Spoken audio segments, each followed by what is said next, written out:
The final candle in the great archive has been lit. The dust of 1,000 years brushed softly away. The noisy world outside these stone walls is gone. The noisy world outside these stone walls is gone, making room for the quiet stillness of time.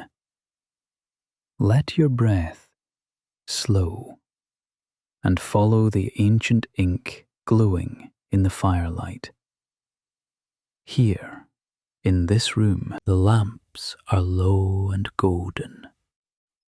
The flame nearest the great cedar shelf bends, very slowly, in a draught that seems to come not from any window or doorway, but from the turning of the world itself. It is late. The stars outside, if you could see them through the thick stone and the centuries, are already high and settled in their ancient courses. There is nothing to do now but listen, nothing to hold on to but the sound of this voice, drifting out like smoke from a lamp that has burned since the earliest memory of the world. Tonight, we open a scroll that has not been touched in some time. The papyrus is pale at the edges, the colour of old cream, and the ink has taken on that particular brownish warmth that comes only with genuine age. These letters were set down long ago by a hand that knew the gods not as distant symbols, but as living presences, felt in the fall of a meteor, in the silver shimmer of a dream arriving just before waking. The subject of this scroll is a goddess who is, in her way, the very substance of the night sky above this library.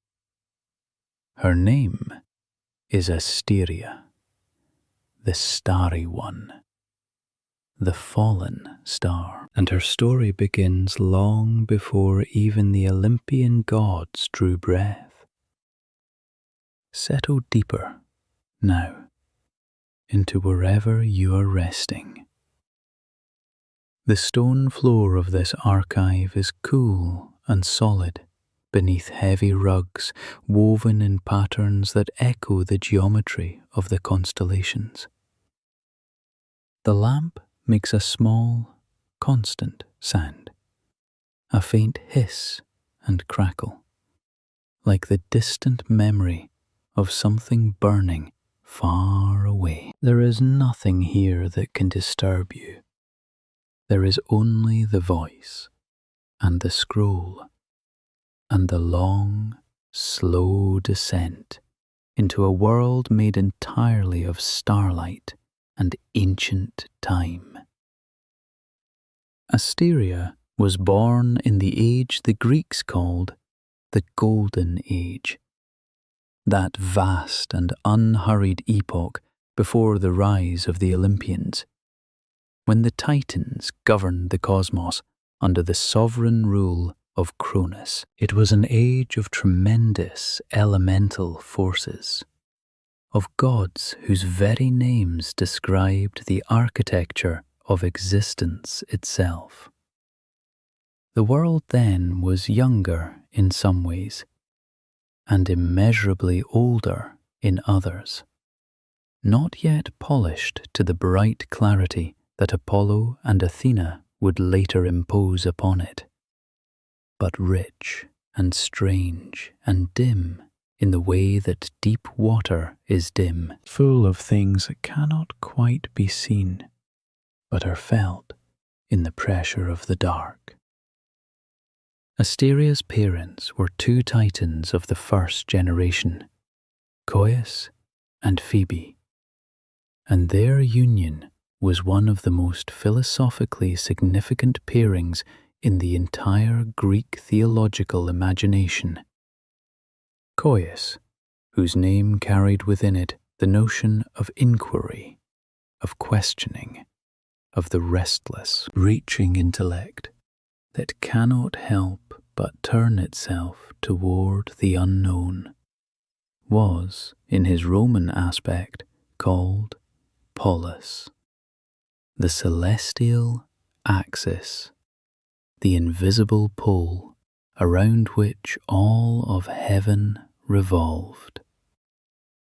Think of him not as a person so much as a principle, the great spindle of thought at the center of everything, the still point in the turning world, from which all rational order radiated outward like spokes from a hub. He was the structure of the cosmos, made conscious. Phoebe, his companion, was something different and entirely complementary. Her name came from the same root as light, from brightness and radiance, from the piercing quality of illumination that does not merely show surfaces, but reaches into depth. She was the prophetic light of the intellect, and her oracular authority was so immense that mythological tradition placed her as the third deity to hold the sacred oracle at Delphi, that breathing crevice in the earth where the world's hidden patterns could be heard if one listened in precisely the right state of stillness.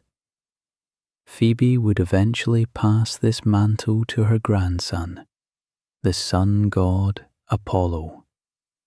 But in the age of which we now speak, the oracle was hers, warm and ancient in her keeping, like a coal cupped in careful hands.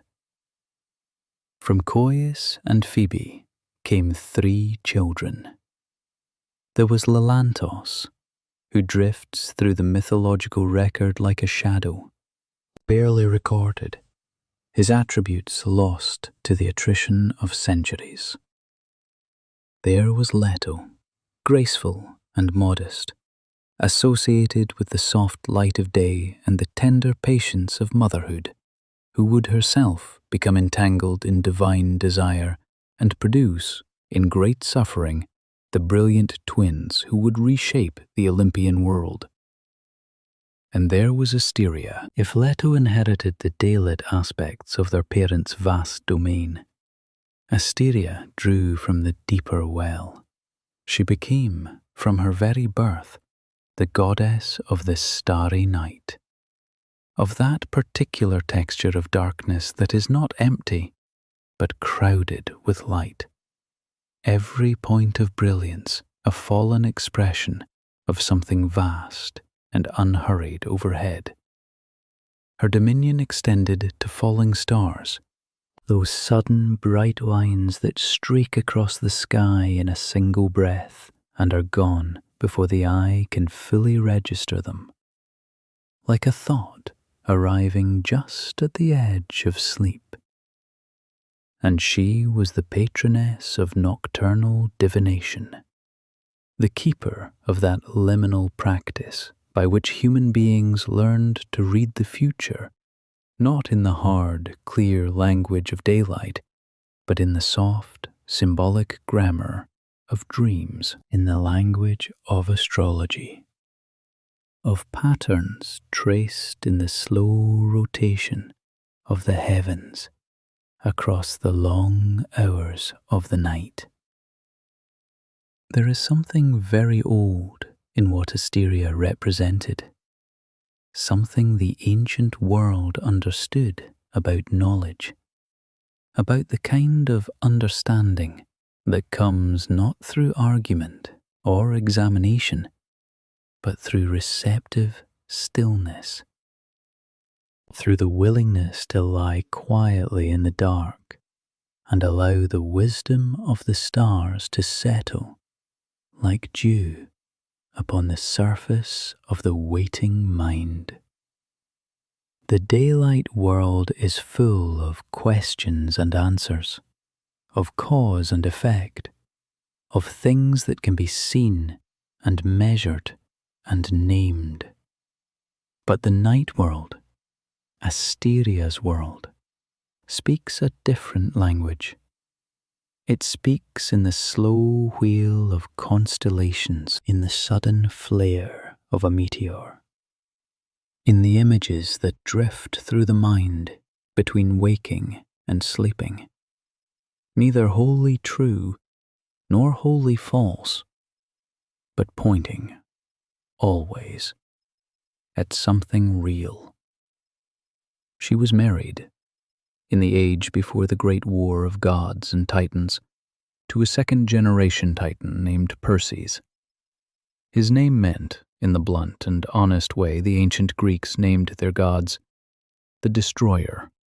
He was the son of Creus and Eurybia, and his celestial associations were tied to the heavens in a particular way, linked to the constellation that bears his name and, more ominously, to Sirius, the dog star, that blazing point of brilliance that rose in summer and was associated with scorching heat and with the shimmering, dangerous intensity of a sky pushed to its limits. His siblings amplified this quality. One brother was associated with the goat star Capella, which brought violent storms.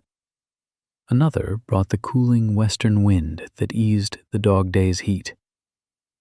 They were a family of elemental forces gathered around the concept of astronomical intensity, of the stars at their most powerful and most raw.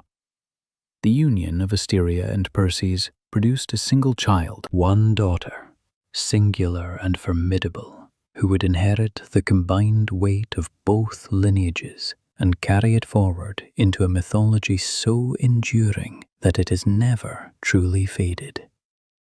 Her name was Hecate. Hecate. The very name settles into the air of this archive like incense smoke, slow and curling.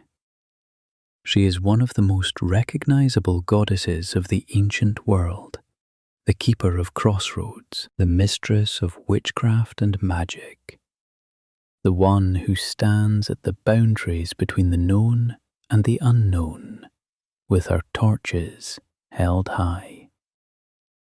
And yet, everything that Hecate was, she was because of her mother and her father. From Perses the Destroyer, she inherited raw, transformative, cosmic power. From Asteria, the Starry One, she inherited dominion over the night, over hidden knowledge, over the mystical arts that had always been Asteria's quiet province. Hesiod, in his great poem The Theogony, makes clear that Hecate's honours were immense, that she held authority in the sky, the earth, and the sea, that even Zeus, the king of the Olympians, recognized her power and allowed her to retain it even after his victory over the Titans. This was extraordinary. Most of the Titan generation lost their powers in the Great War. Hecate alone was permitted to keep hers, and she kept them because they were continuous with her mother's, ancient and genuine, and woven into the fundamental structure of the night. There are, in the margins of the mythological record, variant traditions that touch on Hecate's parentage. One rare account, attributed to the ancient poet Musaeus, suggests that Hecate was born not of Perses, but of Zeus himself, that Asteria was first a paramour of the sky god, before being passed, in the manner of that mythological age, to Perses. Another tradition, recorded much later, blends Asteria with the primordial goddess Nyx, the very personification of night itself, offering a lineage so ancient it predates even the Titans. But the scholar does not dwell long on variant traditions. They are the marginal notes of a vast text. Interesting for what they reveal about the flexibility of mythological thinking, about the way the ancient Greeks allowed their stories to breathe and shift. But they do not alter the essential truth at the center. Asteria. The Starry One was the mother of Hecate, and through that relationship she became the grandmother of all the nocturnal mysteries that Hecate would carry through antiquity and beyond. In this archive, there is a long shelf devoted to documents concerning the family of Quail, the Quail line. The papyrus scrolls there are heavier than most, denser with inscriptions, as though the scribes who copied them felt the weight of what they were setting down. The sense that this genealogy was not merely a list of names, but a map of something real in the structure of the cosmos.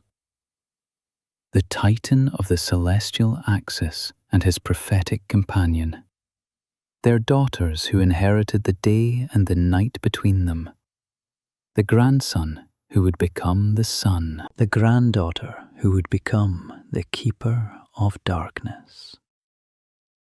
It is a family whose story describes the passage from one kind of cosmic order to another, and Asteria stands in the center of it, luminous and falling, like the star her name describes. The candle here bends again, very softly. The lamp oil is warm, and there is a faint smell of cedar from the shelves, and beneath that, the deeper, older smell of the stone walls themselves, damp and quiet and full of years.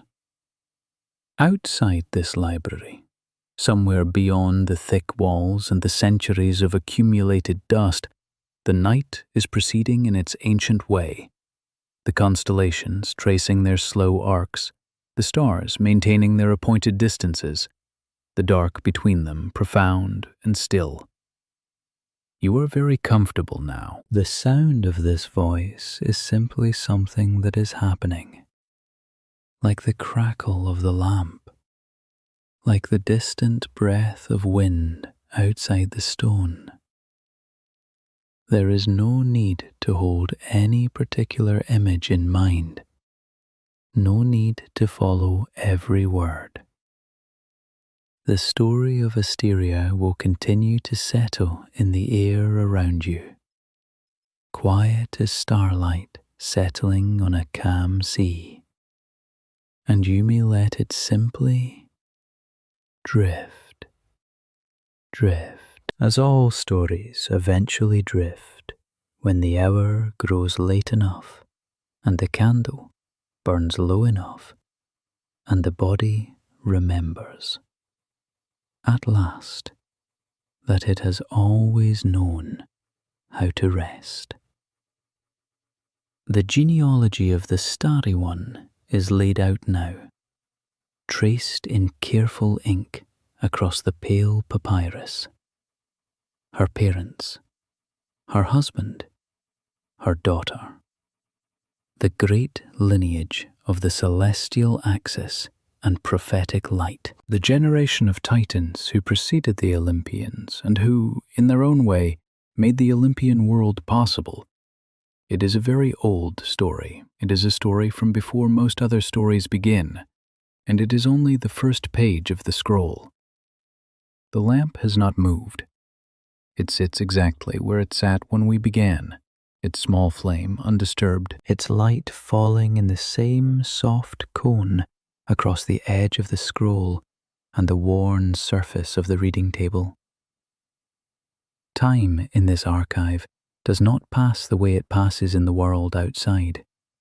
It pools here, like water in a shallow basin, still and clear, and with no particular direction. The hours are neither long nor short. They simply are, and you are within them. And there is nothing beyond this room that requires your attention. The scroll continues. The ink here is a shade darker than in the opening passages, as though the scribe who set down this portion of the text felt a quickening in the material, some urgency in the events being recorded that expressed itself in a heavier pressure of the reed against the papyrus. But the urgency is ancient. Whatever rushing and fleeing is described in these lines happened so long ago that it has become, like all very old things, perfectly still. The danger has long since resolved itself into geography, into the enduring shape of an island in the Aegean, into the particular quality of light that falls on certain sacred waters in the early morning, when the stars are only just beginning to release their hold on the sky. All is peaceful now. There is only the telling. Following the fall of the Titans, following the great 10-year war that the ancient Greeks called the Titanomachy, a vast and catastrophic conflict described in fragments and echoes throughout the literary record, but never fully set down in any single surviving text. The Olympian gods, led by Zeus, established their sovereignty over the cosmos. Cronus was defeated. The great Titan generation was, for the most part, confined to the depths of Tartarus, that vast underground prison beneath the earth, where they would remain still and powerless in the thick dark. The world was remade under the new order, and yet not all of the Titans suffered this fate. Certain figures from the earlier generation were permitted to remain, to exist in some form within the new cosmological arrangement. Asteria was among them. She was, by the accounts that survive, welcomed in some capacity onto Mount Olympus itself, or at least within the sphere of the Olympian world. Perhaps her domains, the night sky, and the art of prophecy through dreams, were too useful to be imprisoned. Perhaps her connection to the new order through her eventual daughter was already anticipated in some way that the mythological record does not make explicit. Whatever the reason, Asteria was pleasant, and she was visible, and her presence attracted the attention of the one being in the new cosmos from whose attention it was most dangerous to attract. Zeus noticed her, the king of the Olympians, whose amorous pursuits fill an extraordinary portion of the mythological record, whose desire moved through the divine world like weather, unpredictable and overwhelming, and accompanied by transformation. Zeus turned his gaze upon the Starry One. What he felt is described in the ancient texts with the same vocabulary that the Greeks applied to desire generally, a kind of seizure, an overwhelming of the rational will by something more elemental. He wanted her. He pursued her, and Asteria refused. This refusal is among the most quietly significant moments in the entire mythology of the Greek cosmos. Zeus was the sovereign. His power exceeded that of any other deity. His pursuit of other divine and semi-divine figures throughout the mythological record was, in many cases, a narrative that simply described conquest, desire finding its object and securing it. Asteria did not permit this to happen. The Starry One, daughter of the celestial axis and the prophetic light, sovereign of the nocturnal sky, exercised the one power that no amount of divine sovereignty could fully override, the power of transformation, of becoming something other than what the pursuer expected to find. She ran. The pursuit that followed was played out across the heavens themselves, a vast aerial chase in the enormous distances between the stars that Asteria had always governed. Zeus, in the manner of that mythological age when gods shifted their shapes as easily as a dreamer shifts from one scene to another, transformed himself into an eagle, the great predatory bird that was his symbol, the emblem of imperial force and sovereign dominion. He became enormous and swift and terrifyingly purposeful, banking and climbing through the cold upper air, his wings spread across a width of sky that cast a shadow on the sea below. And Asteria transformed herself into a quail. Take a moment to let that image settle, in the way that images settle when the mind is quiet enough to receive them properly. On one side of this immense aerial drama, the king of the gods, in the form of the eagle, a creature of unambiguous power, of predatory certainty, his talons capable of closing on anything beneath him. And against that, the Starry One, choosing not a form of equivalent power, but a form of deliberate smallness, the quail, a creature that nests on the ground, that flies in short, low bursts close to the earth, that survives not through strength, but through its extraordinary capacity to vanish into its surroundings, to drop suddenly from the sky and become invisible among the grasses, to be present and then, in an instant, simply not where it was. The choice was not accidental.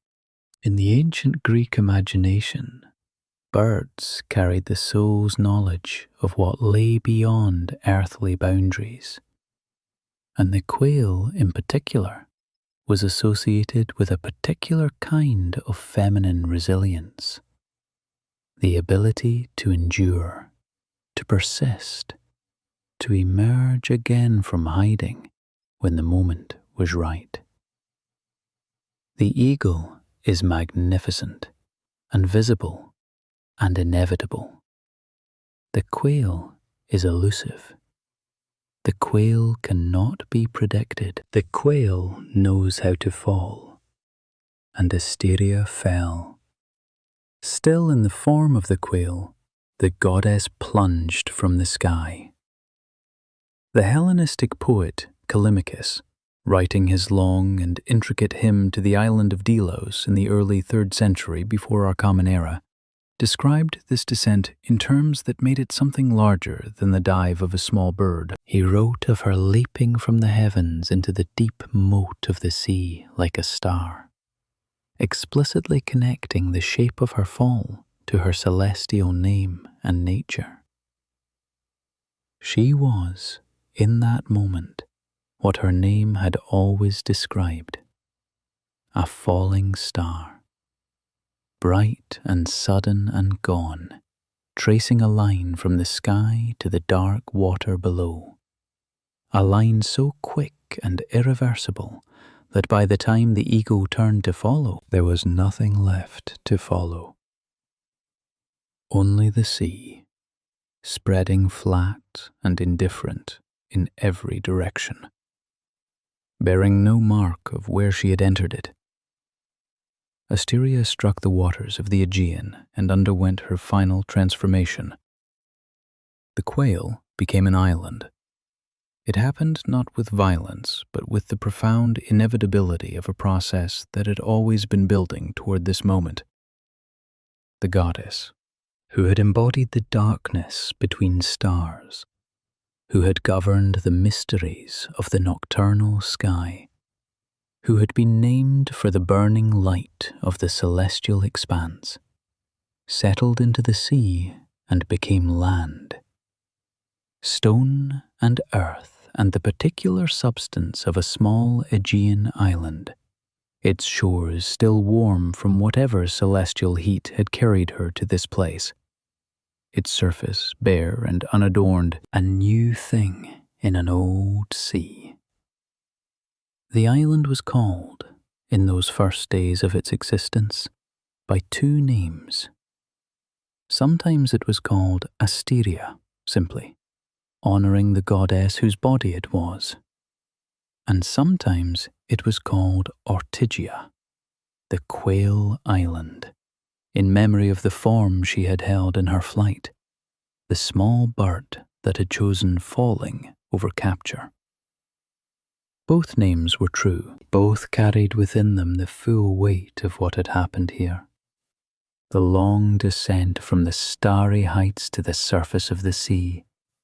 The goddess who had refused the king of the cosmos and paid for that refusal by becoming something entirely new. But the story of her flight was not yet finished. There are ancient accounts, preserved most vividly in the late epic poem of the poet Nonnus, his vast and ornate Dionysica, which describe a second pursuit, one that began where the first ended. Poseidon, the god of the sea, the earth shaker, the brother of Zeus, encountered the newly formed island floating on his waters, and was himself seized by desire. The island that was Asteria drifted, rootless and uncertain, across the surface of the Aegean, and Poseidon, who governed everything that the sea contained, turned his attention toward it with the same relentless purposefulness that his brother had turned upon the goddess in the air above. Nonnus describes this second pursuit with vivid detail. The island driven across the water by changing winds, the god of the sea riding before it and behind it, relentless.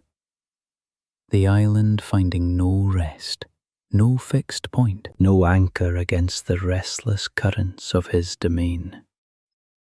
To and fro across the sea she drifted, pursued by the earth shaker as she had been pursued in the air above by his brother, the two domains of sky and sea converging on this single point of divine feminine refusal. And again, Asteria found her escape in transformation. The island hardened. It became, according to Nonnus, a desert island, bare and still and absolutely resistant, having converted itself into something so thoroughly other than what the pursuer desired that the pursuit lost its meaning entirely. She was not a goddess to be claimed. She was a landmass. She was geography. She had placed herself beyond the reach of desire through the most complete act of self-transformation available to her, the relinquishment of movement, of personality, of the very characteristics that had made her visible and therefore vulnerable. In this form, the island formerly known as Asteria, the island called Ortygia, the Quail Island, drifted across the Aegean in a state the ancient Greeks described with a single, precise word: a Delos. It translates in the most direct English rendering as obscure or invisible, or simply floating. She was the hidden one now, the island that could not quite be fixed in any chart or sailing record, that moved with the currents and the winds, that had no permanent relationship to any particular stretch of water, that appeared to the passing sailor and then, when the sailor looked back, was somehow not where it had been. A wandering thing, a sacred drifting presence in a sea full of anchored certainties. There is something in this wandering that deserves a moment of quiet attention, because it is not merely a geographical curiosity in the story. The island that was Asteria, drifting across the Aegean, is a particular kind of image, one that speaks to something very old in the human experience of the world. The divine as unmoored, the sacred presence that cannot be possessed or located or nailed down to a single coordinate, that must be found in a different place each time you look for it, that requires a particular quality of open attention to encounter it all. Asteria had been a goddess of dreams and of falling stars, of the two most elusive and unpredictable kinds of nocturnal experience, and now she had become a wandering island, taking that elusiveness out of the sky and grounding it, imperfectly and tenuously, in the physical world. The Aegean is a sea that the ancient Greeks knew with extraordinary intimacy. Its waters were the medium of their trade, their war, their colonization, their mythology. They had given names to every island in it, had traced the routes between those islands on the memories of generations of sailors. And somewhere in those waters, for a span of mythological time that the ancient sources do not precisely quantify, Asteria drifted, unclaimed and unfixed, a sacred island without a port, a holy place that could not be marked on any map because its location was always changing. The lamp here burns very quietly. Its flame has settled into a rhythm, a small, slow oscillation that is barely perceptible, just a faint brightening and dimming, the way breath brightens and dims in the chest of someone who has found real rest. The cedar shelves hold their scrolls in the easy silence of long familiarity. Outside the stone walls, the night is ancient and full of stars. And somewhere in that darkness, if one could see far enough and long enough, one might trace the line that a falling goddess drew across the sky on the night she chose the sea over surrender. There is no urgency in any of this. The pursuit is over. The wandering is a memory preserved in ink. Asteria is the island of Delos now, fixed and sacred and profound, and the story of her flight is simply one of the oldest stories in the archive. A story about what it means to transform yourself so completely that you become something the world has not seen before. About choosing the shape of your own disappearance over the shape of your capture. The scroll rests open here. The lines of ancient Greek inscription run in careful columns across the papyrus, and in the warm light of the lamp, the ink has the colour of dark honey, and the script moves like water over stone, steady and unhurried, and shaped by long practice. There is more to tell. The wandering island will, in time, find its anchor. A particular divine encounter is coming, a meeting between sisters in a time of great distress that will transform the floating Ortygia one final time into something permanent and luminous and profoundly sacred. But not yet. For now, the island drifts. And in this archive, in this warm and heavy silence, you drift too. Not in the way of something lost, but in the way of something settling. The way a leaf settles through still water, finding the bottom, not by effort, but by the simple, patient surrender to the nature of things. The candle bends once more, very gently, and is still. The archive breathes. That is the only word for it. The way a room breathes when it has been inhabited for long enough that the stone walls themselves have taken on a kind of slow, rhythmic life, contracting almost imperceptibly in the deep cold of the night, and releasing again so gently that you would not notice it unless you were very still and listening for nothing in particular. This room has been breathing for centuries. The scrolls on their shelves have felt it, that faint in and out of the walls, and they have settled into it, the way old things settle into the rhythms around them, without resistance, without awareness, simply resting in the pattern that surrounds them. You are here in this breathing. It is the same rhythm as the one behind your ribs. Slow now, measured, unhurried.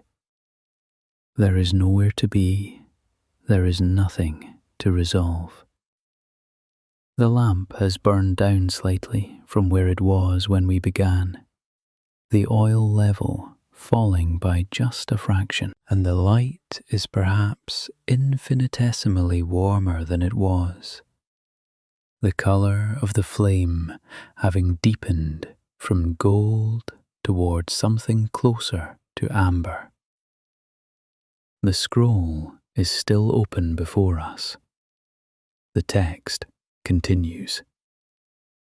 We left Asteria drifting, the island without anchor, the wandering landmass called a Delos, the obscure and floating thing that moved across the Aegean on the currents and the winds, appearing briefly to the horizon of this island or that, and then receding again, never arriving, never departing in any final sense, simply present in the sea, the way that certain presences are present in dreams, somewhere, and then not somewhere, real, and then not quite locatable. Time moved. In mythology, as in this archive, time moves differently than it does in the world of daylight and obligation. It pools. It stretches.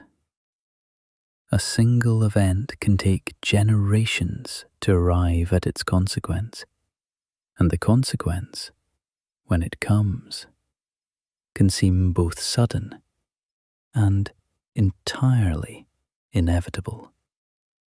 as though the gap between cause and effect was not a gap at all, but simply a very long, very slow moment of preparation. The cause, in this case, was desire, and the consequence would be the anchoring of a star. Leto, Asteria's sister, the other daughter of Coeus and Phoebe, had not escaped the attention of Zeus. Where Asteria had refused and fled and transformed herself into an island, Leto had submitted, or been overtaken, or had loved in return, depending on which ancient source one consults. The mythological record is, as it so often is, ambiguous about the nature of divine encounters between the sovereign of the gods and the female figures he pursued. What is clear in every surviving account is the outcome.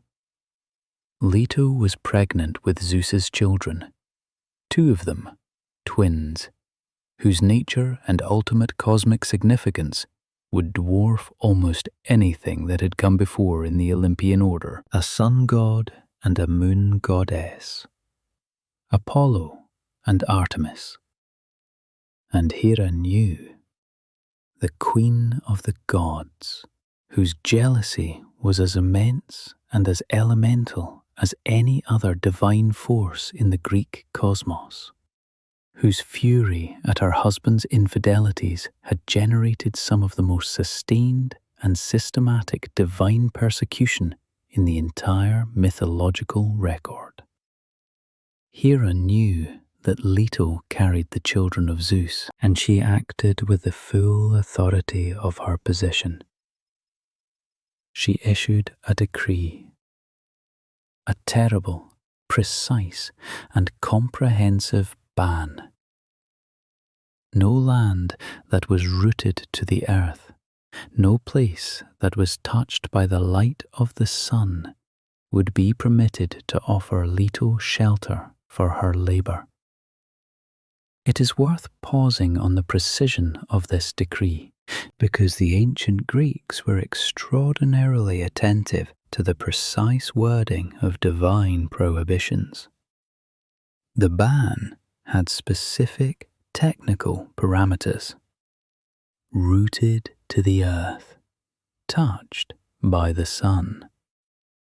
These were not casual conditions, but carefully constructed clauses designed to encompass every possible place of refuge, every mountain, every valley, every harbour and plain and forested slope that Leto might approach. Hera had not simply said no refuge. She had defined the kind of refuge that was forbidden in terms that seemed absolute, that seemed to account for every geographical possibility. But Hera had not accounted for Asteria. To reinforce the decree, and to ensure that no desperation could override it, Hera dispatched the monstrous serpent Python to hunt the pregnant Titaness across the face of the earth. The beast was enormous and relentless, and it drove Leto before it across sea and land from place to place, as every island and mountain she approached recoiled from Hera's wrath. The ancient sources describe her rejection with the cumulative weight of total abandonment. This city refused her. That island turned her away. This mountain range closed itself against her, its passes suddenly impassable. The entire terrestrial world, through fear of the queen of the gods, was complicit in the suffering of a pregnant goddess labouring in search of a place to give birth. And then Leto came to the wandering island. What Asteria felt in that moment, if the ancient sources attribute feeling to the island, is not explicitly recorded. What is recorded in the accounts that survive and in the reverential tone with which later poets addressed this encounter is the nature of the decision. The island that was Asteria recognized her sister, and the island that was Asteria said yes. This affirmation was not made in words. Islands do not speak in words, but in the mythology of the ancient world, the consent of a place was expressed through its willingness to remain, through its capacity to hold the sacred event within its geography, through the quality of what happened upon its shores. And what happened was this. The wandering island opened itself, and Leto arrived, and the labor began that would transform the ancient world. Leto grasped an ancient olive tree. This detail persists in almost every surviving account of the birth. This single olive tree growing on the bare surface of the wandering island, and Leto holding it as an anchor against the pain. The sacred tree connecting her to the divine substance of the island itself, which was Asteria, which was the body of the Starry One. 9 days and 9 nights the labour continued, a duration that the ancient Greeks associated with significant divine births, a period of threshold time between one state of being and another. The other goddesses gathered, Dione and Rhea and Themis and Amphitrite, while Hera kept Eileithyia, the goddess of childbirth, imprisoned on Olympus to prolong the suffering. Eventually, Eileithyia came, and first Artemis was born, the moon goddess, the huntress, the sovereign of wild places and nocturnal landscapes, arriving into the world with the swift completeness that would characterize her entire mythological existence.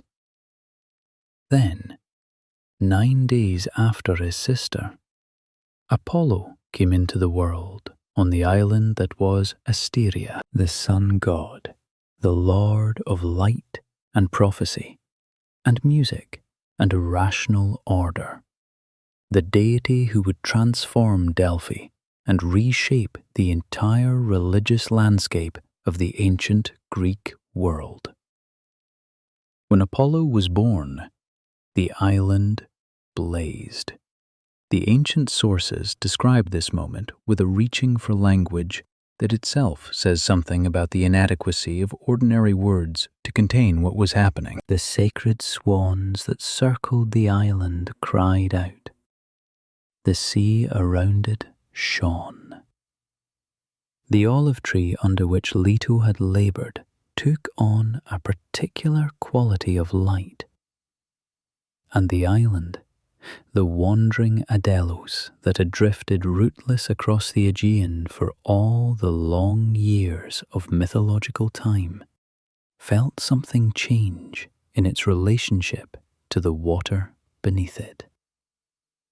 Apollo's first act of gratitude to the island that had sheltered his mother was to anchor it.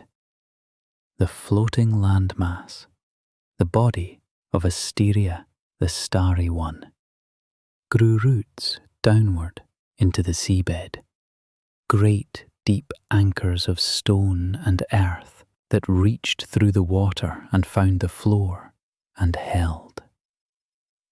Classical tradition elaborates this anchoring with a beautiful specificity, describing 4 great pillars resting upon bases of adamantine, that material of the gods which is harder than any earthly stone, holding the island fixed against any future tide or current or Olympian chase.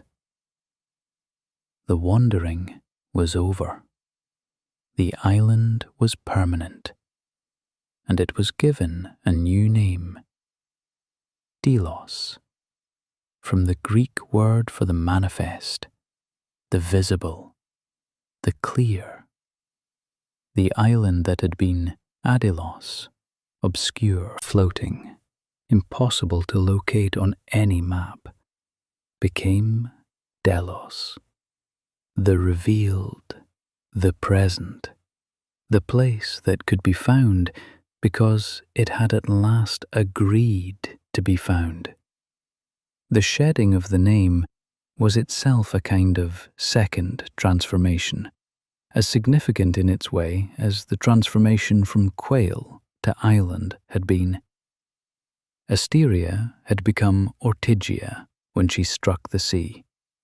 Ortygia had become a Delos when it began its wandering, and a Delos had become Delos when the sun god was born upon its shores and anchored it to the world with the weight of his divine gratitude. Delos grew into one of the most sacred places in the ancient Mediterranean world. It became the undisputed holy island of Apollo, a site of pilgrimage and festival and commerce and reverence that drew worshippers from across the Aegean and beyond. The sanctuary that developed there was among the wealthiest and most elaborate in the entire Greek world, its treasury filled by the offerings of grateful sailors and ambitious city-states, its festivals attended by delegations from communities that sent their finest singers and dancers and athletes to honor the divine twins born upon its shores. But the poets never forgot who the island had been.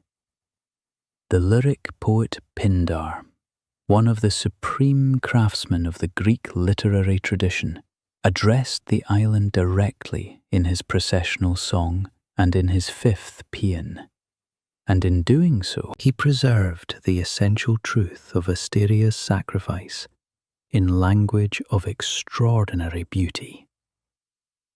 Pindar noted that while mortal men called the landmass Delos, the blessed gods of Olympus knew it by another name. They called it, in his rendering, the far-seen star of the dark blue earth. This double naming, the mortal name and the divine name, the visible and the celestial, Delos and the star, is one of the most elegant pieces of mythological thinking in the entire surviving record. It acknowledges that the island is simultaneously both things: the fixed, sacred ground of Apollo's birth, and the eternal body of the falling goddess, the manifest and the starry, the rooted and the once drifting. The gods see both. The divine name carries within it the whole trajectory of Asteria's story, from the heights of the celestial expanse to the dark surface of the Aegean Sea. Pindar also made explicit what was otherwise implicit in the mythology, that the island's body was Asteria's body, given as sanctuary and transformed by that giving into something permanent and sacred. He wrote that Apollo had given the body of Asteria to the inhabitants of the surrounding islands to dwell upon. The body of Asteria. Not the island once called Asteria, the body, the goddess herself, present in every stone, sleeping in the deep foundation of the place, her consciousness, if a landmass has consciousness, dreaming through the centuries beneath the feet of pilgrims who came to honor her nephew. Callimachus, writing his hymn to Delos in Alexandria around the middle of the 3rd century before our Common Era, approached this same territory with the different temperament of a Hellenistic scholar-poet, a man who prized precision and allusion and the dense layering of literary reference. His hymn is 326 lines of sustained attention to the island's history and sacred significance, and it is in many ways the most complete surviving literary treatment of the Asteria mythology. He described the era of the island's wandering with vivid geographical specificity, tracing its erratic path through the straits and seas of the Aegean, noting how it passed the Euboean coast and the Malian land and the plain of the Abantes, swimming through those waters with the purposeless purpose of the truly unmoored. Callimachus also, crucially, insisted that even before Leto's arrival, even in its wandering state, the island that was Asteria was a place of many altars and many prayers. It was already sacred. It was already recognized by those who encountered it as something that deserved reverence, even in its obscurity, even in its rootlessness. The reverence that Delos commanded was not only the great festival reverence of Apollonian religion. It expressed itself also in more intimate and particular ways, in local cultic practices that preserved Asteria's original domains, the nocturnal oracle, the prophetic dream, the divination of the night sky, even as the official theology of the island elevated Apollo and his radiant masculine clarity above all else. There was, on Delos, a local goddess named Brizo. She is a figure of extraordinary interest to the scholar of ancient religion, precisely because she is so thoroughly local, so specifically tied to this single island, that she has no other genealogy, no other cult site, no other mythological family. Her name came from the Greek verb for falling asleep, for slumber, and she was the patroness of mariners and fishermen who sailed the dangerous waters of the Aegean. She spoke to her worshippers through dreams. They would come to her sanctuary and sleep, and in the particular quality of the sleep that her presence induced, in the imagery that arrived during that sleep, she would reveal what they wished to know, or what they needed to know, which was sometimes a different thing. The ritual framework that surrounded the cult of Brizo was specific and carefully observed. The women of Delos made offerings to her in small vessels shaped like boats, a detail that holds within it the whole landscape of Delian life. The island surrounded by water, the community dependent on the sea. The goddess approached through the symbolic form of the craft that carried her worshippers across the dangers of her domain. The offerings were not always animal. They might be incense, or cakes, or fruit, presented with the particular attention of someone asking a powerful entity for guidance and protection. And there was, in the Brizo cult, one strict and absolute prohibition. Fish were never offered to the goddess. The sea was her domain, and its inhabitants were under her protection. And to present what she protected as a sacrifice was considered deeply and irreparably offensive, an act that guaranteed not her favour, but her fury. The modern scholar of Greek religion looks at Brizo and sees Asteria. The domains are identical. The geography is identical. The specific practice of dream incubation, of seeking prophetic knowledge through the careful, receptive medium of sleep, is precisely what the mythological sources assign to Asteria as the patroness of oneiromancy. The ancient Greeks had a long tradition of allowing a deity to wear different local names in different places, and the Brizo of Delos was almost certainly the cultic manifestation of the cosmological Titaness, adapted to serve the specific and practical needs of an island community. The goddess of falling stars made intimate and local. The keeper of the nocturnal oracle made accessible to fishermen asking about tomorrow's weather and sailors planning the crossing to the next island. There was another place, far from the Aegean, where Asteria's ancient function seems to have persisted under a different name. In the Peloponnese, in the Lacedaemonian territory, the 2nd century geographer Pausanias described a sanctuary at a town called Ptolemy, dedicated to a goddess he identified as Pasiphae.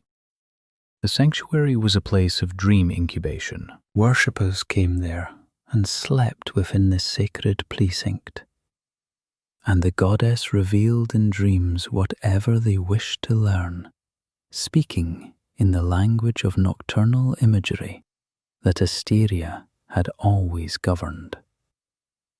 Pausanias described the physical space with care, noting an unroofed portion containing bronze statues of the goddess and of the sun god. Another statue obscured within the temple by garlands, and a sacred spring that provided sweet water for those who came to rest there. Pausanias himself identified the goddess as a local form of Selene, the moon, reasoning that the name Pasiphae had lunar associations and that the deity must therefore be connected to that celestial body. Modern scholars who have examined the question more closely arrive at a different conclusion. The mythological parallels point not toward Selene, but toward Asteria. The figure of Ino, after whom the compound name Pasiphae was constructed, was a goddess who had herself leaped into the sea to escape a violent pursuer. Her story a clear echo of Asteria's own plunge into the Aegean. The name Pasiphae carried its own astral resonances, and the sun god statues that Pausanias saw and interpreted as Helios were, the scholars suggest, more likely ancient depictions of Apollo, Asteria's own nephew, the god who had anchored her body and named her Delos, and given her inhabitants to dwell upon her shores. The sanctuary at Ptolemy, read in this light, was another preserve of Asteria's ancient function, another local expression of the nocturnal oracle that she had always governed. Removed from the Aegean context and transplanted to the mainland, her name changed by local usage and time, but her essence intact. Her worshippers still coming in the darkness, still lying down within the sacred enclosure, still waiting for the quality of sleep that carried within it the possibility of knowledge. This is one of the things that the long study of ancient religion teaches the scholar who studies it long enough. The gods do not disappear. They change their names and their local characteristics. They absorb the features of the landscape in which they are worshipped. They adapt themselves to the needs of the communities that seek them. But the deep pattern of what they are, the essential nature beneath the changing surface, persists with remarkable tenacity through the centuries, and the cultural shifts and the political upheavals that seem to change everything, and often change very little. Asteria, the goddess of the falling star and the prophetic dream, could be found on Delos in the figure of the slumbering Brizo. She could be found in the Peloponnese, in the oracle of Ino Pasiphae.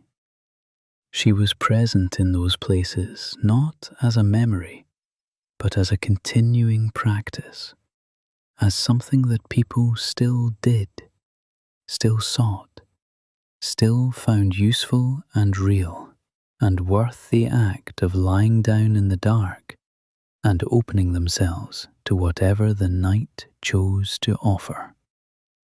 The archive holds this knowledge in its careful shelves. The records of the Delian cult, fragmentary but legible. The passage from Pausanias, copied out in a clear hand by a scholar who recognized its significance.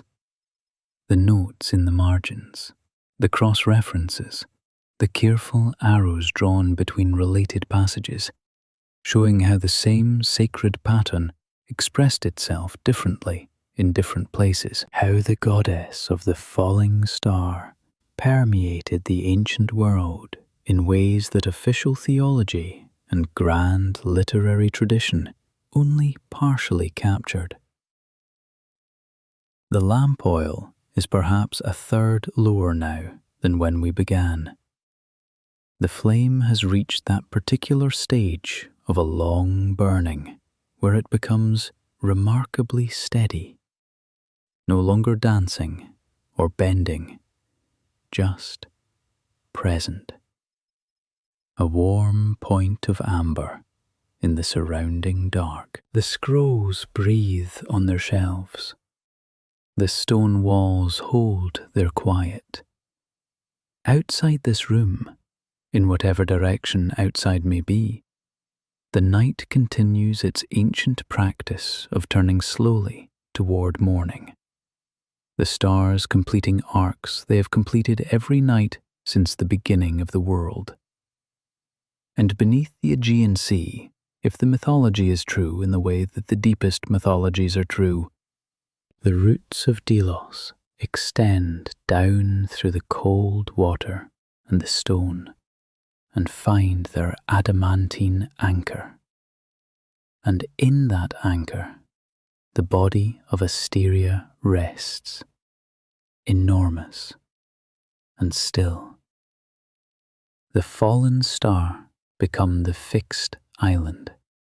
The wandering goddess become the sacred ground. The text grows quieter here. The hand of the scribe slows, as hands slow when the hour grows late, when even the scholar who has been copying through the night feels the approach of something heavier than exhaustion, something that is not quite fatigue, but is perhaps its cousin, the deep pool of the dark toward its own completion. Let the words rest now, like water finding its level, like a lamp settling into its final, steady hour. The island is anchored. The goddess is found. The dreams are already rising in the dark behind your eyes, slow and golden, the colour of very old ink in firelight. The archive is very quiet now, quieter than it was at the beginning of this long evening, quieter even than it was in the middle hours when the lamp was bright and the scroll was new and the voice was finding its pace. The quiet has deepened in the way that quiet deepens in old buildings at old hours. Not through the removal of sound so much as through the accumulation of stillness, layer upon layer of it, settling over the room the way sediment settles in water that has been left undisturbed for a very long time. The cedar shelves hold their scrolls with the patience of things that have been holding for centuries and expect to continue. The stone walls breathe their slow, cold breath. The lamp, which has been burning since we began, has reached the long, level portion of its existence, that steady, amber hour, when the flame neither grows nor diminishes, but simply is, calm and self-contained and very warm. You are here. You have been here through the long unfolding of this story, and whether you have followed every word or allowed them to drift past you like water past a stone, the voice has continued, and the archive has continued, and the ancient account of the Starry One has continued to unspool from the pale papyrus in the warm, tilted light. We are near the end of the scroll now. The final passages are here beneath the lamplight, the ink a little lighter in these concluding columns, the scribe's hand perhaps slightly fatigued, or perhaps simply more at ease, having carried the narrative this far, and now allowing it to find its natural completion. The last of what must be told concerns legacy.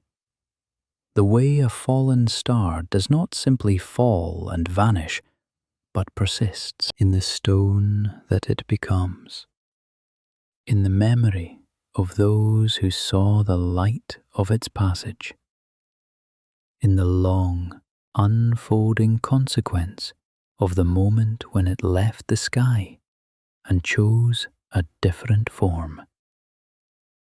Asteria fell and became an island, and became the birthplace of a sun god.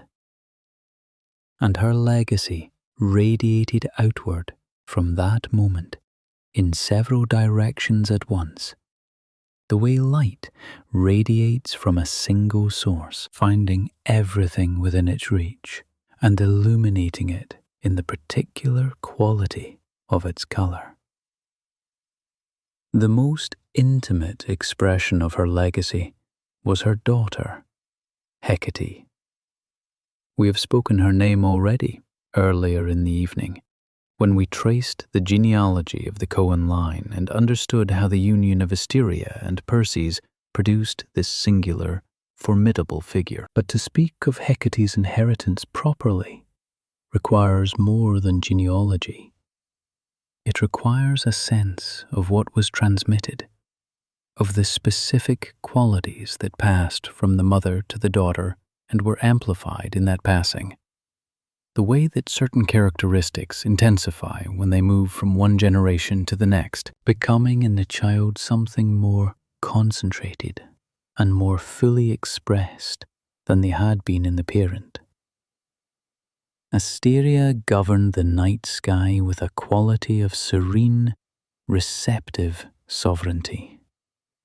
She was the patroness of the prophetic dream, the keeper of astrology, the presiding presence over those nocturnal practices by which human beings sought to read the patterns of the cosmos in the dark hours when the rational defences of daylight thinking had relaxed, and something more intuitive and more honest was permitted to speak.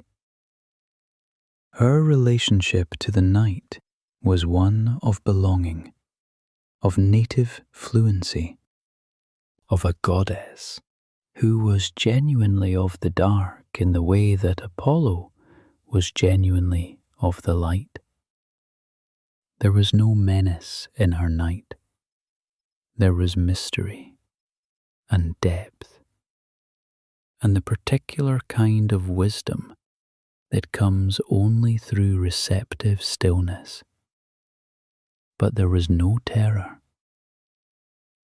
Hecate took those same domains and carried them further into territory that her mother's gentler sovereignty had suggested, but never fully entered. From her father, Perses, the destroyer, whose associations ran toward the scorching intensity of the dog star and the raw, transformative power of cosmic force. Hecate inherited something harder and more demanding than what Asteria had governed. She became the goddess of witchcraft, of magic in its most active and most willful forms, of necromancy and the crossroads and the liminal spaces where the living and the dead come closest to one another. She governed what happened at midnight at the three-way crossing where the torches she carried made pools of flickering light in the surrounding dark, and the dogs that accompanied her howled at presences that human senses could not perceive. The dogs are worth attending to for a moment, because they form a thread that runs from Perses through Asteria through Hecate in a continuous line of iconographic association. Perses was linked to Sirius, the dog star, the blazing point of brilliance in the summer sky that the ancient world associated with scorching heat and with an intensity that could tip from vitality into destruction.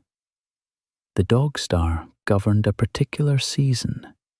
Its rising announced a period of excess, of too much sun, of the world pushed past comfortable warmth into something more dangerous. From Perses and his dog star, the dog passed to Hecate as a sacred companion, her herald, her familiar presence at the crossroads. The ancient Greeks believed that dogs could perceive the supernatural world in ways that human senses could not, that they heard and smelled what lay just beyond the ordinary range of perception, and this made them the natural companions of a goddess whose entire domain was the just beyond, the threshold, the place where one kind of reality shaded into another. And the dog appears also in another register, in one of the most haunting of Hecate's associated myths, the story of Hecuba, the Trojan queen. Hecuba, in her grief and her fury at the end of the Trojan War, threw herself into the sea, that same Aegean Sea into which Asteria had plunged centuries before her, and was transformed by Hecate into a black female dog, becoming the goddess's eternal companion. This echo of Asteria's own plunge into the water is not accidental. The mythological tradition was aware of its own patterns. The transformation through the sea, the descent from a former life into something new and strange and sacred in its strangeness, was recognized as a specifically Hecatian mode of becoming, inherited from the mother, whose most defining act had been exactly that kind of transformative plunge. Hesiod, in the Theogony, made clear that Hecate's position in the cosmic order was extraordinary by any measure. Zeus himself, the king of the gods, recognized and honored her dominion. She held authority in the sky, the earth, and the sea, the three great divisions of the Greek cosmos, a tripartite sovereignty that no other single deity commanded with the same completeness. This was not Zeus's gift, Precisely. It was the recognition of something that was already there, already genuine, already woven into the fabric of how the cosmos was organized. It was, in the deepest sense, Asteria's inheritance, carried forward and magnified by the generation that came after. In the later centuries of antiquity, as Greek religious thought encountered the philosophical frameworks of Neoplatonism and the esoteric traditions of the Near East, Hecate's stature grew to encompass something even larger than her already immense mythological portfolio. The Chaldean Oracles, a collection of mystical texts that circulated in the 2nd and 3rd centuries of our Common Era and were regarded by later Neoplatonists with something approaching scriptural reverence, elevated Hecate to the very center of their cosmological system. She became, in those texts, the Satyra, the Savior, the Mother of Angels, the Anima Mundi, the soul of the world, the animating principle that ran through all things and gave to the cosmos its coherent, living character. The goddess of crossroads and witchcraft had become, through the long alchemy of philosophical elaboration, the soul of everything. And all of it, the crossroads and the torches and the howling dogs and the soul of the world, traced its origin back to a Titaness of the falling stars, sleeping now in the adamantine roots of a small Aegean island. Her body, the sacred ground on which the sun god had first opened his eyes. Asteria's legacy was also preserved, and gloriously so, in stone. In the great Hellenistic city of Pergamon, in the region that is now western Turkey, there was built during the reign of the king Eumenes II, who ruled from 197 to 159 before our Common Era, one of the most extraordinary architectural and sculptural monuments that the ancient world produced. It is known to us as the Pergamon altar, and the bulk of it now resides in a museum in Berlin, reconstructed within a hall built specifically to contain its enormous scale. The altar was colossal. Its base measured more than 35 meters wide and more than 33 meters deep, constructed on a foundation of dark marble from the island of Lesbos, with the upper visible structure rendered in grey-veined marble from the island of Marmara. Around its base ran a continuous, high-relief frieze 113 meters in length, depicting the Gigantomachy, the cosmic battle between the Olympian gods and the earth-born giants, the children of Gaia who had risen against the new divine order and been defeated after a conflict of legendary violence and endurance.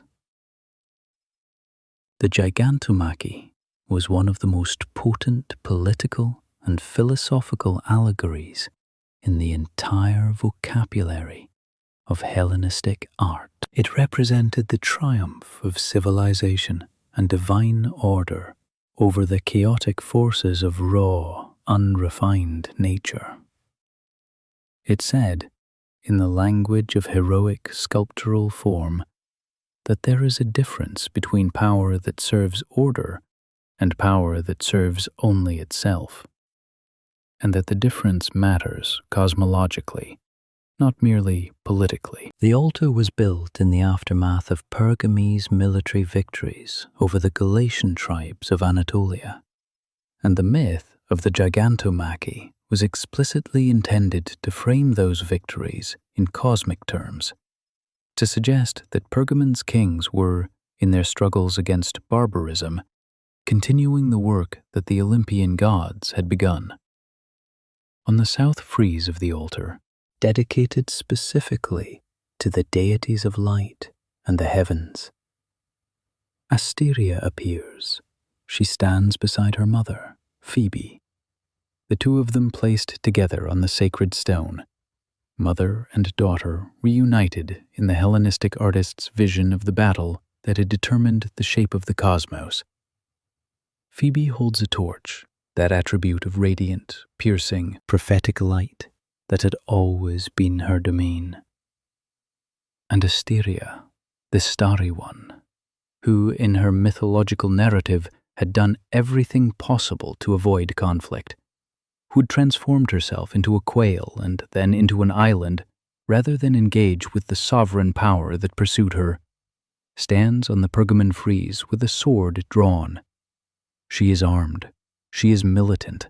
She is fighting. This depiction is not a contradiction of her mythology, so much as a completion of it.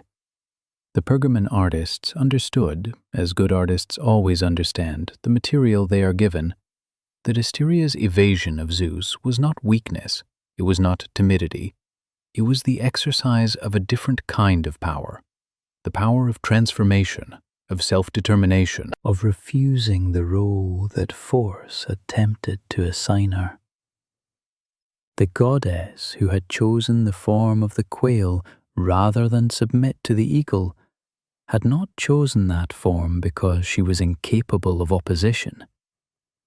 She had chosen it because transformation was her deepest nature, and because the preservation of her own autonomy required a different strategy than direct confrontation. On the Pergamon frieze, with the Olympian order she had helped to preserve through her sacrifice now under assault from the giants, she fights. The sword is in her hand.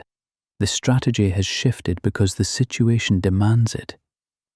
Beside Asteria on the frieze, a dog. The same iconographic thread that runs through the mythology of her family runs through the sculptural program of the altar. At Asteria's side, the animal that connects her to Perseus and to Sirius and to Hecate and to all the long nocturnal associations of her divine line. The Pergamon artists were scholars as well as craftsmen. They knew the genealogy. They knew what the dog meant in this context, what it connected and what it pointed toward. They placed it there deliberately, a visual notation in stone, so that anyone who knew the mythology would understand that the armed figure on the south frieze was not merely a titan in a battle. She was the mother of Hecate, the wife of Perseus, the daughter of Phoebe of the Torch. She was the full weight of the Quail lineage, expressed in marble at heroic scale. There is one more dimension of Asteria's story that the scroll preserves, and it is perhaps the most surprising, the one that reveals most clearly how thoroughly the mythology of the Greek world was entangled with the religious imagination of the wider ancient Mediterranean. Asteria was identified by the ancient Greeks themselves with a goddess from very far away, a goddess named Astarte. Astarte was one of the great deities of the Phoenician and Syro-Palestinian world, a figure of immense antiquity and enormous theological significance, whose worship is attested in texts from as early as the 3rd millennium before our common era, from the city-states of Ebla and Mari, and who spread via the far-ranging maritime commerce of the Phoenician cities to Cyprus and Carthage and Sicily and Spain, and wherever the Phoenician traders carried their goods and their gods. She was associated with love and with war, with the wild power of those two most overwhelming of human experiences. And she was associated most specifically and most essentially with the planet Venus, the brilliant evening and morning star that hangs in the sky at dusk and at dawn, neither fully of the day nor fully of the night. The identification of Asteria with Astarte was not an arbitrary conflation.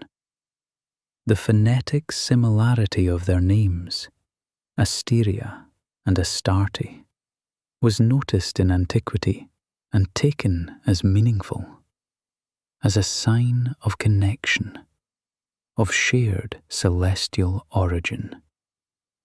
Both were goddesses of the stars. Both presided over the nocturnal sky in their different cultural vocabularies.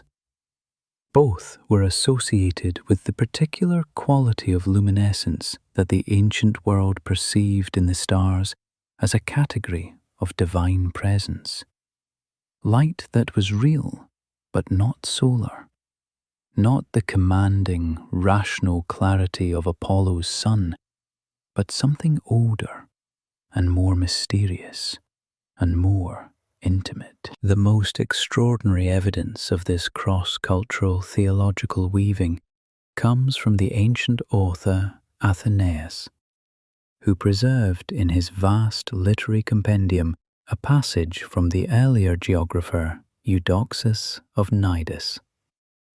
In this account, Asteria is named as the mother not of Hecate, but of Heracles, by Zeus.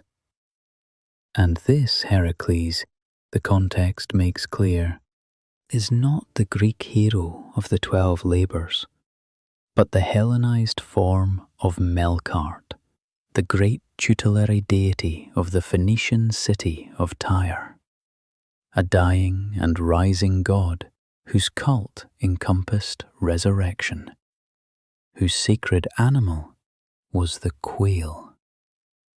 The ritual practiced in his honour involved the sacrifice of quails. The mythological justification offered was this: that when Heracles, travelling in Libya, was slain by the monstrous Typhon, his nephew Aeolus brought a quail to the dead hero's body, and when the hero smelled the bird, he was restored to life and returned from the darkness. He loved quails. The account says simply, he had always been partial to that bird. And there, in that single detail, the mythology of the Greek Titaness and the theology of the Phoenician god find their meeting point. The quail that Asteria became in her flight from Zeus, the small, elusive bird that she chose as her form of escape, the creature that plunged from the sky into the sea and became an island. That same quail appears in the Phoenician resurrection myth as the vehicle of divine restoration, the smell of the living bird calling the dead god back from wherever he had gone. It is a bridge built from the most surprising material, a small ground-nesting bird that both traditions held sacred, each for its own reasons. And it suggests that the mythology of Asteria was robust and living enough to serve as a point of contact between two very different religious imaginations, to allow the Greek world and the Phoenician world to recognize something of the same sacred pattern in each other's stories. The scroll draws toward its final column. Before it closes, there is one distinction to be made, one clarification that the careful scholar preserves against the possibility of confusion. Because in the ancient record, and in the modern imagination, a name very similar to Asteria's is sometimes encountered, and the two figures are sometimes incorrectly conflated. The other name is Asteria.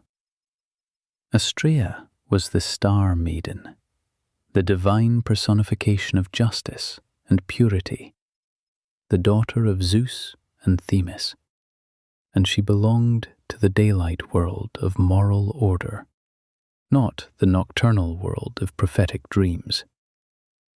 During the Golden Age, she lived upon the earth, and her presence among mortals was itself a measure of the world's goodness. As humanity declined through the Silver and Bronze Ages toward the violence and moral corruption of the Iron Age, Asteria withdrew, ascending into the heavens, becoming the constellation Virgo, her scales of justice becoming the constellation Libra beside her. She was the last immortal to leave the earth. Her departure was the final confirmation of the world's fall from grace. Both Asteria and Astraea belong to the stars, but they belong to different aspects of the stars, different relationships between the celestial and the human.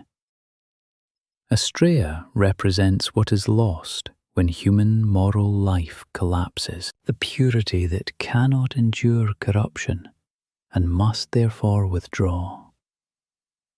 Asteria represents what persists, what transforms itself, what descends from the sky not in withdrawal, but in a different kind of commitment, refusing to disappear, but choosing instead to become part of the world, to be ground, to be island, to be the sacred place where the sun god is born, and where the fisherman's dream carries its cargo of necessary knowledge to the waking shore.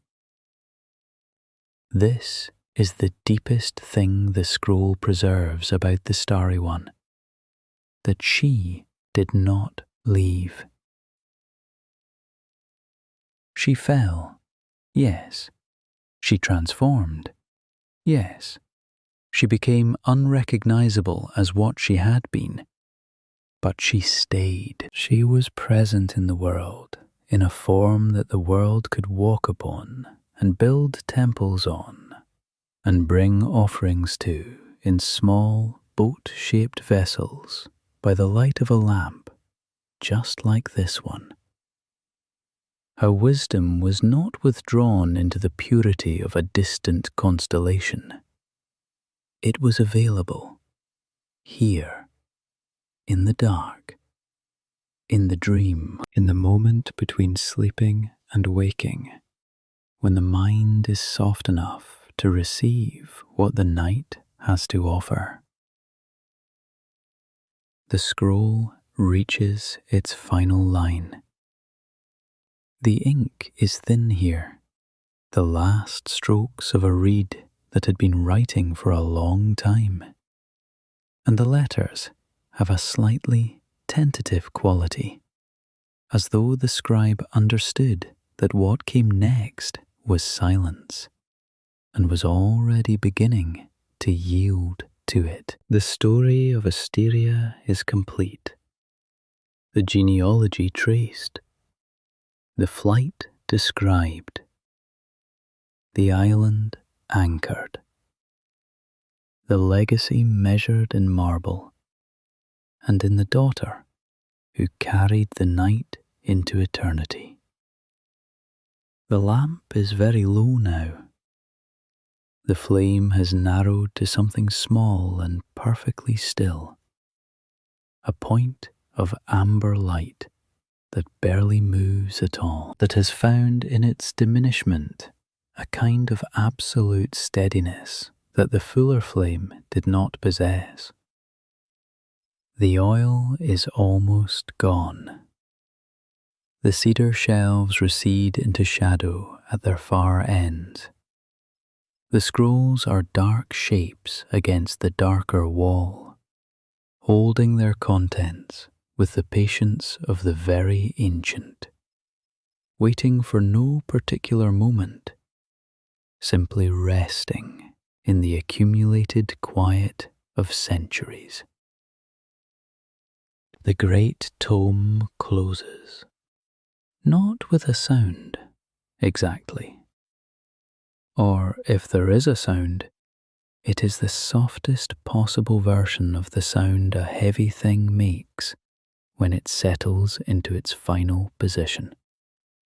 A release of air, a sigh of old leather against old wood. And then nothing. The pages are together. The story is inside. The scholar's hands rest on the cover. They are still now. Those hands that have turned so many pages through so long an evening, that have held the edges of the papyrus while the words moved through the air of this room and settled wherever they chose to settle. They are still on the cover of the closed book, and the warmth of the lamp falls across the knuckles, and the shadows of the shelves fall across the walls in long, soft diagonals that slowly, as the flame continues its gentle diminishment, grow less distinct. Asteria rests in the roots of her island, the stars outside, above the stone walls of this archive, above the city, above the dark water and the ancient trade routes and the sacred sites where people once brought their dreams to be interpreted. Those stars continue their slow turning. They have been turning since before Asteria fell among them. They will continue when this lamp is fully dark. The night is not disturbed by the ending of a single flame. It simply continues, enormous and patient and full of its own ancient light. The ember is very small now, smaller than it was a breath ago. The oil is at its last, and the flame has accepted this with the complete equanimity of something that has always understood its own nature. It burns because there is something to burn. When there is nothing, it will not burn. This is not loss. This is simply the completion of a process that was always going to arrive at this point. And the point is peaceful. And the darkness that will follow the ember is the same darkness that was here before the lamp was lit.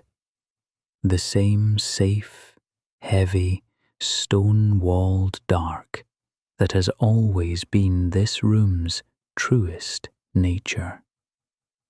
Your breath is slow, slower than it was when the evening began, slower perhaps than you have noticed, your body having made its own adjustments over the long hours of this story, finding its own level, its own depth, its own version of the stillness that old archives embody. The weight of you, wherever you are resting, is complete. There is nothing held back, no tension keeping itself in reserve, no part of you that has not agreed to be still. The ember glows, a point of warmth in the dark, rose-coloured, barely larger than a single star seen from a great distance, which is to say, very small, and very present, and very beautiful in its smallness and its presence. The Starry One is in her island, resting. The archive rests. You rest. The ember, the dark, the turning of the ancient world, the silence.